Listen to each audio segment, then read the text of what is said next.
la vision de sa façade, nous renseigne bien souvent sur la culture de ceux qui l'habitent.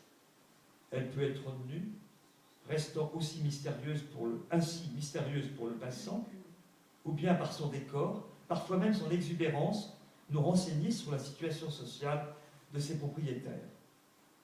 Il en est de même pour l'intérieur, soit ensemble de pièces tournant autour d'une cour intérieure, soit pièces réparties selon leur usage, espace domestique, espace de travail, espace des hommes, espace des femmes.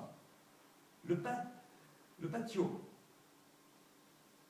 mot espagnol, venu du latin pactum, qui signifie accord, pacte, donc échange, est d'origine mésopotamienne et s'est répandu au gré des peuplements du péristyle grec à l'atrium romain,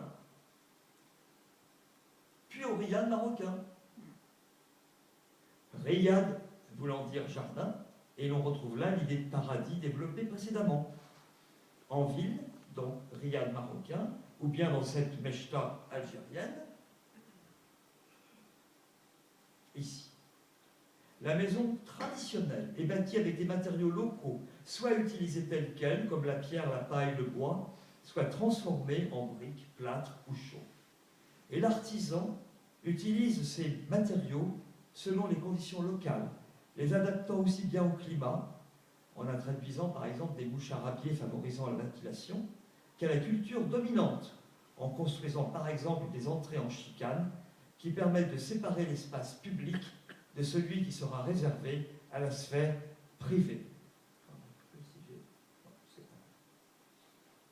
Les maisons traditionnelles, regroupées en villages, ont permis tout autour de la Méditerranée de faciliter un vivre ensemble quasi naturel, car construits sans architecte ni urbaniste. Ils étaient ces villages conçus pour permettre aussi bien la vie intime que la vie sociale en communauté. Ils accueillaient des édifices aussi bien religieux que politiques, les fameux bains, les hammams, donc celui-ci de Tlemcen en Algérie, qu'on appelle en français bains turcs, et qui sont en fait les descendants des termes romains. Mais les villes, c'était également des emplacements découverts, permettant les marchés, les célébrations, bref, les rencontres. En Méditerranée, si les maisons étaient en général regroupées en villages, ces derniers étaient, eux, reliés au paysage par une multitude de cabanes, d'abris, de bergers, de granges éparses, qu'on voit encore dans les campagnes.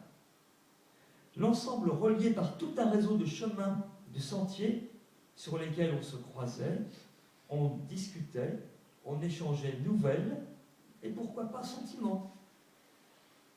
Aujourd'hui, nous savons que ce patrimoine est en danger, ce qui a pour conséquence la mise en péril des cultures de ceux qui le partageaient. Soit on détruit ce patrimoine en raison de son inconfort suivant les critères modernes, ça c'est à Istanbul, soit on le muséifie. Ah, la photo est trop lourde malheureusement, il faudrait peut-être attendre plus longtemps. Bien, il vous reste à imaginer, excusez-moi, voilà.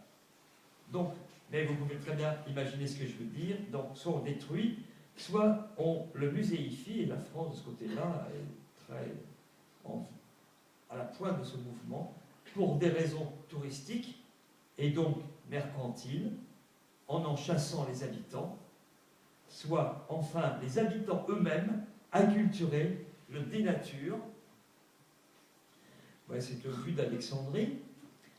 L'an les 10, ayant perdu toute mémoire et toute connaissance historique de leur passé.